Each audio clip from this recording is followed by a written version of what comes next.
Hello mga ka-vloggers, meron po tayong power window basic wiring diagram. So ito po ang switch at saka power window motor, fuse box, at meron tayong ignition switch.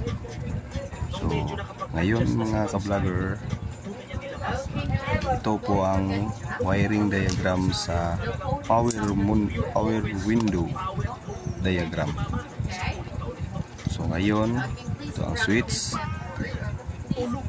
Ito ang 5-pin switch. 1, 2, 3, 4, 5. So ito ang gitna papunta sa fuse.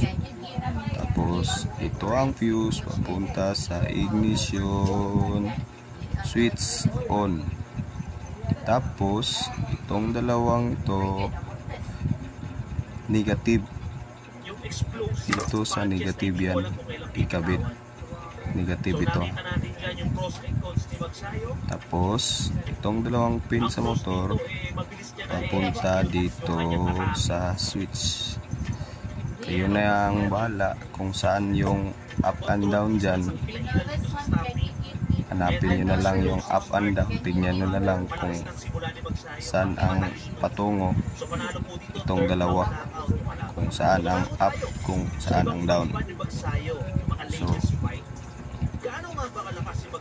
sundan nyo lang itong wiring diagram mga ka-vlogger.